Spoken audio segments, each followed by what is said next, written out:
Good morning. I'm relatively new to Michigan State, so I'll give you just a little bit of my background. I did my PhD work at Tufts University in Massachusetts, and I decided as a postdoc that I wanted to launch a company. So my first experience with commercializing technologies out of a university was learning that I didn't own the actual research that I created. I actually had to go on bended knee to the university to beg for a license to the technology that I thought I owned in the first place. So that was quite an experience. I started a company with my thesis advisor. I don't necessarily recommend that to everybody, but my thesis advisor and I are still good friends, and that company actually still exists. We celebrate our 20th anniversary this year. My career has been spent largely commercializing technologies, largely developing new companies. Some have gone very well, some have gone not so well. In the process, I've also been teaching. I've taught at Babson College for a number of years, small school back east, focused on entrepreneurship. I've also been an adjunct, don't hold this against me, at Ohio State University. And now, of course, I'm here. And my role here really is simple. It's to create new ventures based on the intellectual capital of the university. And I use the word intellectual capital because I differentiate between intellectual property and intellectual capital. A lot of great companies in the US are formed not based on intellectual property, but based on know-how, based on trade secret. You can go down the list of the S&P 500 and find them. You've got Home Depot, you've got Jiffy Lube, you've got Southwest Airlines, you've got a lot of companies that are developed not based on intellectual property. I'm going to go over a bunch of slides here just to show you what the current trends are out there. And as I'm talking about technology, I also have had many service-based companies. Realize that whatever applies to technology largely also applies to service-based companies. Not always, but most of the time. So the first question is, why is innovation important? Well, there was a study done not too long ago on small firms and what their impact is in the local economy and the global economy. And as you can see by the numbers, especially that first number, small firms represent 99.7% of all employer firms.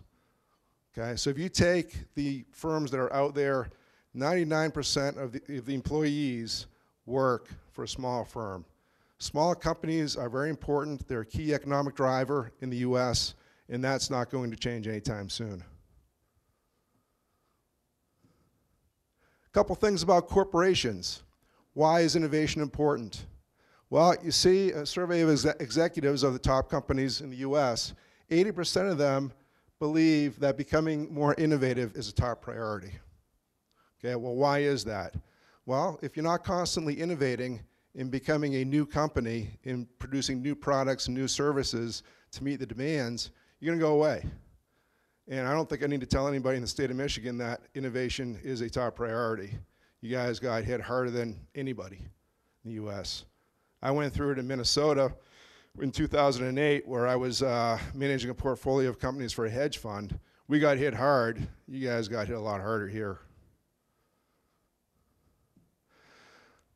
All right, here's a typical cycle for technologies. And again, this is also services, not just technologies. What you see here are displacement of a technology with another technology. You can take that as a displacement of one service with another service. And this is focusing on the music industry. Somebody was just speaking about that. Yeah, what you see is the displacement of 8-track cartridges, cassettes, things of that nature with the new technologies that come out. What's interesting here is you look at the time frame, and I'm going to talk about that in a couple of slides. The diffusion of technology and also the diffusion of services, quite frankly, is a long haul. It's not an overnight success. What happens, unfortunately, in the press is that the few overnight successes become romanticized, okay? And people take a romantic view of entrepreneurship. Fact of the matter is, if it's done right, in hindsight, it's romantic, but as you're doing it, it is not romantic. It is in the trenches, it is blood and guts. If you're an entrepreneur and you're starting a company and you think you're gonna have 1 million sales of units in year one, then you're sadly mistaken. It just doesn't happen that way. Okay? It is a long haul, and you got to be in it for the long haul. If you're the CEO of a company and your printer runs out of paper and you're an entrepreneur, guess who goes to Staples to buy that ream of paper? It's you. Okay? Here's a really ugly looking diagram, but it shows a whole bunch of technologies. And the key here is look at this bottom line down here. That's the diffusion of technologies into the marketplace. Who here knows how long it takes from an aha moment in basic research until that basic research sees the light of day in the market space? Anybody have a guess? 9 years. Depending on the study, it used to be 20 some odd years and is compressed down, depending on whose study you read, anywhere from about 10 years to about 15 years, depending on the technology. So when I say it's a long haul for things to diffuse in society, it is a long haul. You've got to be at it for a long, long period of time, and you have to have a long-term mentality. Okay. Most of you probably have seen this. Yes? All right, real simple. You've got your innovators at the bottom. Those are the people who are going to adopt your technology pretty early on. They're geeks like me who every time Apple comes out with a new product, I've got to have it. Okay? Then you've got your early adopters who like technology, and this is technology focused. They'll come on board next. Then you have your early majority, late majority, and your laggards. Well, as soon as you launch your product or service in the front end, and as soon as it's adopted by the innovators, you better be ready to come out with your next product or your next service. Because by the time you get to the top of that hill, if you're not ready to reinvent what you're doing, then somebody else is going to supplant you. University role in innovation. Simple. Creating industries, creating entrepreneurs, creating business models. It's a key piece to the puzzle. Okay, without universities innovating society, then we end up with a labor-based economy in perpetuity. Okay, and we're trying, of course, to become more of a knowledge-based economy, and that's where the universities play the critical role in terms of developing new industries, educating students to go out there, create new companies, create jobs, create tax base. All right, what do we do at Spartan Innovations? Well, I mentioned that we create new companies based on the intellectual capital here at Michigan State. So these are some of the pieces to our puzzle. Okay, students are a big piece to what we're going to be doing.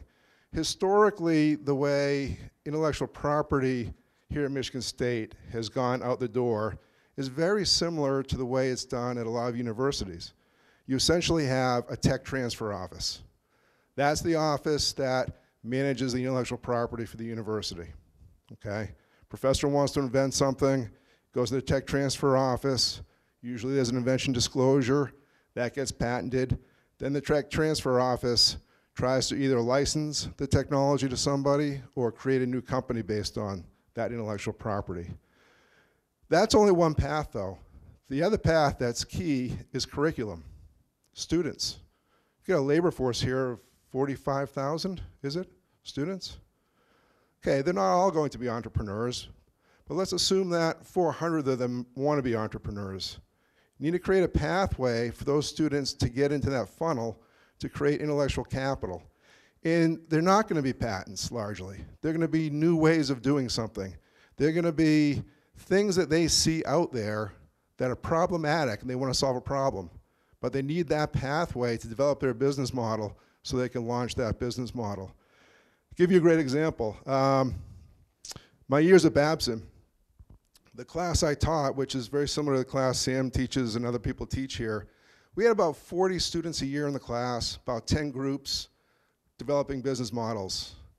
Every year we would launch probably 5 new companies. Okay, some of those companies should not have been launched. I'll be the first one to admit that. But they had the passion, so they wanted to do it. But 2 or 3 of those on a yearly basis survived more than 5 years. Never once in that, so over 6 years, God, is well over 50 companies. There wasn't a patent in any of those companies. And some of them still exist today. They've raised millions of dollars based on no intellectual property. But that's the intellectual capital that comes out of the student body.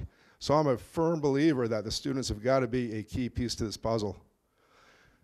Some other things that we're doing. We interact with the venture capital groups. We interact with a lot of the angel groups.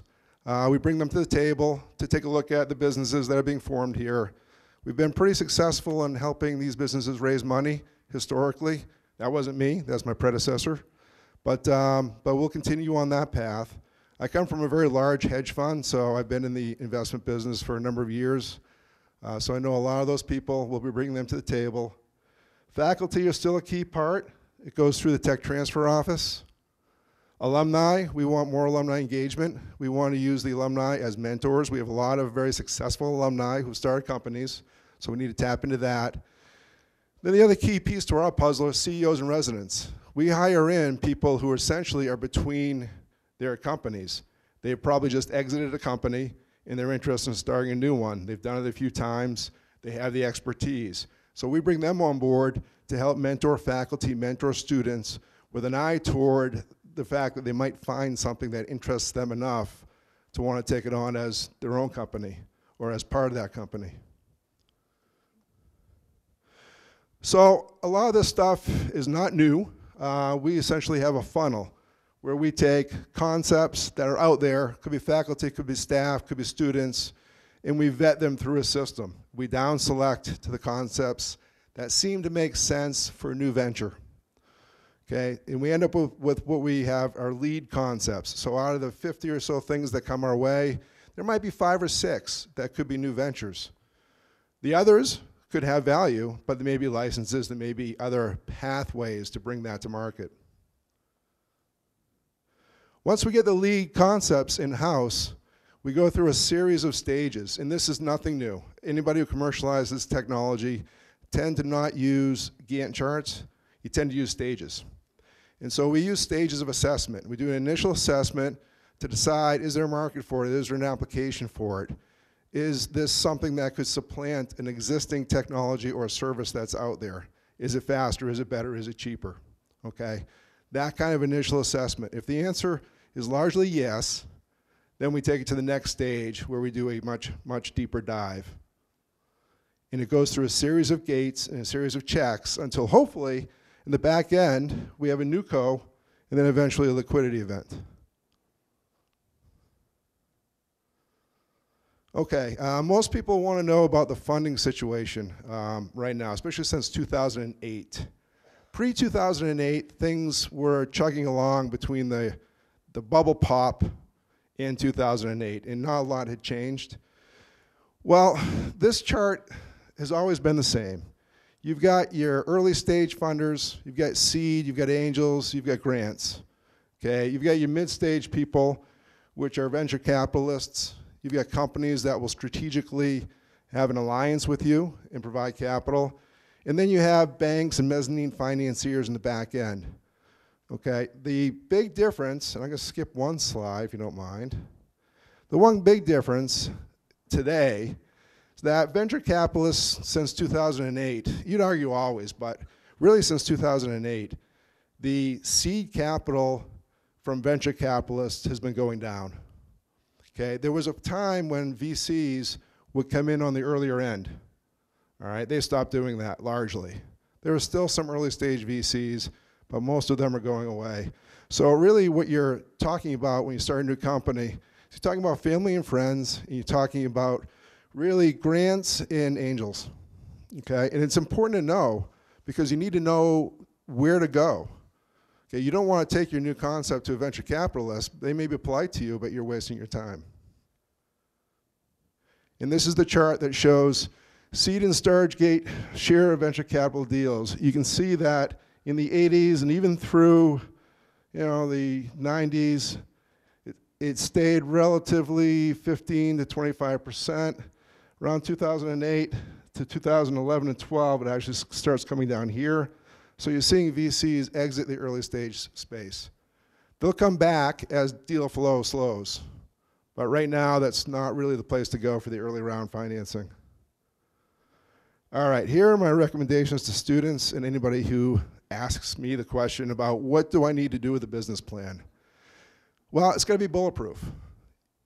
What do I mean by that? Well, it's got to be grammatically correct, no typos, balance sheets have to balance, the whole 9 yards. That's the first thing anybody's going to look at and say, well, these people didn't spend the right amount of time. Okay, to be bulletproof, the studies show that it takes about 400 man-hours to develop a proper business plan. So don't take it lightly. Don't think you're going to bang out a business plan in a weekend. It just doesn't happen that way. Don't use cliches.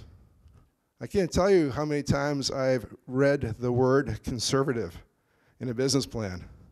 Everybody conservatively estimates the market share that they're going to capture. Okay, just avoid those words. Avoid low risk. Avoid everything that you think somebody's going to look at you sideways on. Okay, everybody's heard those words, and it's rarely true. Develop a high quality presentation. That doesn't take a lot of time, but you need to pay attention to that. Nothing turns off an audience more than a low quality presentation, even if you have a very good business plan. I always start with the financials. If you start with the financials, it forces you to do your research. You start with your income line. All right, I think I'm going to have $2 million in year one. Where's that going to come from? Then you have to identify your customers. All right, well, who else is going after those customers? That forces you to identify the competition, the competitive landscape, and you have to evaluate that. Get to your balance sheet, you got to figure out how much money you need on the balance sheet to buy things. That'll force you to understand, what is it I need to buy? Okay, I always start with the financials, and my students have always started with the financials, and I have found that to be the driver of the research that they need to do to validate their financials. And when they're done, they can defend them. They can stand up and say, I know we're going to get these sales because I've analyzed X, Y, and Z. Okay? Big mistake. Don't worry about being CEO. If you want to launch a company, it may be in your best interest to not be the CEO. Your best interest is getting to a liquidity event down the road, typically, and that may not be you.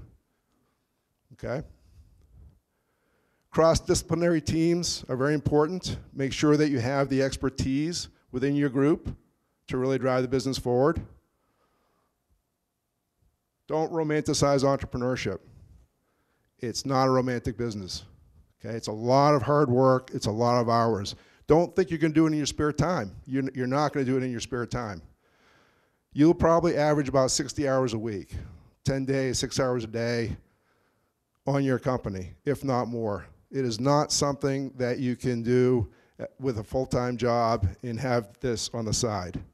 All right? If that's the game, if you think you have a new business and you want to be involved and you have a full-time job, you're best being a director, you're best being maybe a marketing person on the side, one of the part-time roles that a company needs when they first start out. But don't think you're going to be the CEO in your spare time. It's not a hobby. Last thing is sell. You've got to sell. The question becomes, when do I stop raising capital? The answer is never. You're always raising capital. A lot of entrepreneurs believe if they close their first round, they're done. They can sit back, they can start running the business, they can relax a little bit. The answer is no. You better be out on the road the very next day. If you just raised your angel round, you better be on the road the next day starting to talk to VCs. You got a story to tell. Just closed my angel round. Here's where we're heading. We're interested in you maybe coming in on the staged rounds. Okay? Always be selling. If you can't sell, that's okay. Make sure you have somebody who can sell. So that's going to be critical to your long-term success. Okay, that's all I've got.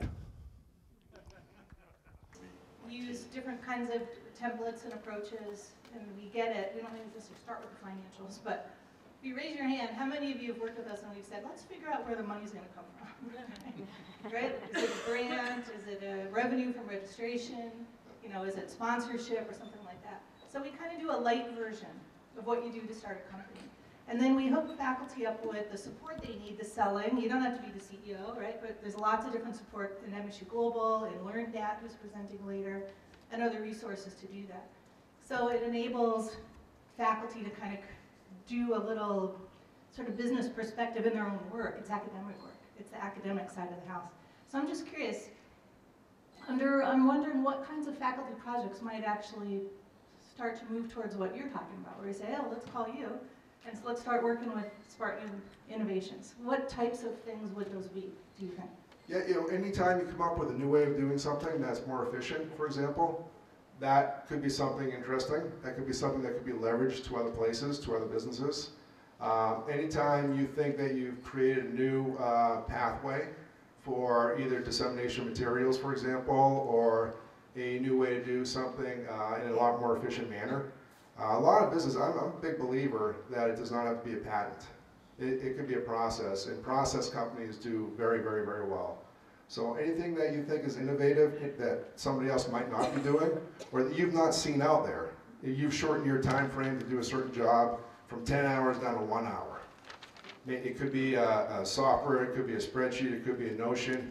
It doesn't really matter what it is, as long as it saves time, saves money, is better, faster, cheaper, essentially, then that could be a Notion. Or a new model to reach new people that would actually pay for it? Absolutely, absolutely. Okay. All right, thanks for the ideas. Jeff Grable is talking later. He's going to be talking about Eli, which is MSU intellectual property that created a company, and he'll be telling the dark, secret inside story, I think. Nope. No. He's not allowed to tell It's that. too ugly. Jerry went down the list for me, and about half of the people presenting today have a pretty much, a quasi-academic style business plan for what they're doing that has many of the elements that he just talked about for Spartan Innovation. So thank you for being our keynoter today.